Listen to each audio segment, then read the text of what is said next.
Hey, I'm Kevin, and this is my autobiography in experiences that I've had. One thing I didn't cover about my father last time is, I'll just say how dumb he is. Um, I guess I was 4 years old, and it was Christmas. And I happened to have woken up before everybody else. So I go out, I keep waiting around, but nobody else is getting up. So I go out to the steps, and sitting at the top of the steps is a stool, and on the stool is a piece of paper in pen or pencil, something scribbled on it, you know. So I don't know. I just step around it, hang on to the hand railing, and walk on down the steps. And this was when we were real young, so there was actually some actual toys to play with, which we didn't get later on, I can tell you. Anyway, I'm down there pushing a truck around or whatever. And I'm being as quiet as I can, you know. And then my father comes out. What the hell are you doing down here? I look at him and going, oh man, now I'm in trouble again. And he'd only yell at me. He never he says, I said, why?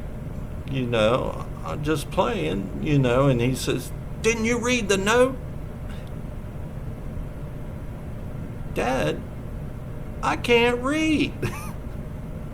I mean, back when I was 4 years old, they didn't have kindergarten. First grade was first grade. So up till then, I hadn't learned how to read. In fact, this is how crazy I was, or this is how things go. When I was in first grade, maybe the first day, we had a piece of paper that had pictures of different animals on it.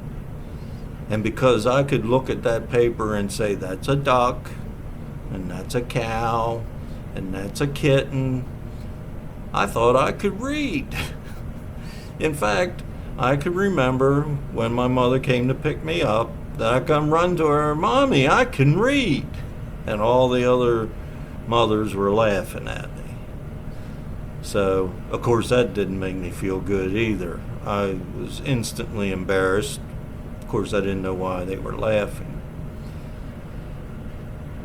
And around this same time, as if I didn't have enough issues in my mind, because my mind was already screwed up, and I already, I had asthma, so I couldn't play with the other children sometimes. I hated the heat and the humidity, so that made it rough for me in the summers, and then I had parents that showed no love at all.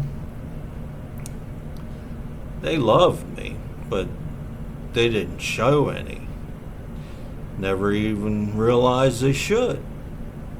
You didn't see it on Leave It to Beaver much either, or Father Knows Best. There were no hugs and I love yous on those shows either, so I guess I figured it was normal. But to add to my physical issues, this tooth right here, as a baby tooth, turns green. I mean olive green. There was no doubt about it. It didn't look like it was a little rotten or something like that. It was green. It had died. Have you ever heard of somebody have a tooth die? I haven't. I've never seen another person.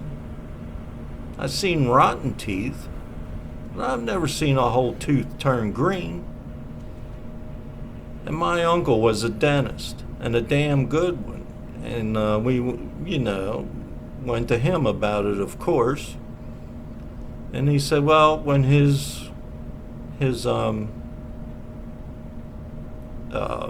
permanent teeth come out, it'll push that out and everything will be fine. Now here's a man who could have probably made that tooth look normal, because he made dentures for people that other dentists didn't even realize were dentures. He could make teeth that realistic looking. When he was in college, he sold all his rejects that he made to the other students. He only kept the best one for himself. And that's how he made money, because he was very poor himself. So now I'm embarrassed with this green tooth, so I don't smile. And I don't know how many years it took for that. In other words, I don't know when that tooth actually came out.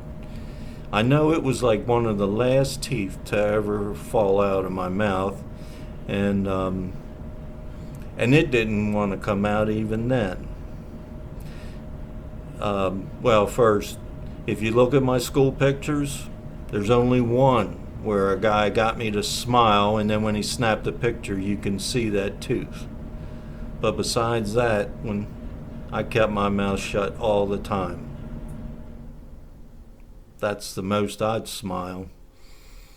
Maybe that's part of my problem today. So, well, I'll go ahead and I'll finish the story on how I lost that tooth. I was with my brother, and that's why I know I was fairly old, because we moved out on a farm, and he would ride over to his friend's house, and I was allowed to go along with him, which of course he hated. And him and his friend were playing frisbee, and they wouldn't let me play, of course, so I just sat there on the bank and watched them. But my brother missed a frisbee, went over his head, and I ran back there to get it, and I was just going to give it to him, you know. But he didn't even want me to get a hold of it. And he comes falling in on top of me as I'm, jumping for it, and he landed right on my face and sat right on it, and broke the tooth out almost. But now, actually, I missed a part. Not only is it the last tooth to come out, when the new tooth was coming in, it grew in behind it. So it was growing in, and the other one was still sitting there. So when my brother sat on my face, it gave it some leverage and popped the sucker out. In fact, then after it finally came out, I had to go around with a tongue depressor or a popsicle stick and pry on that tooth to push it out to where it needed to be.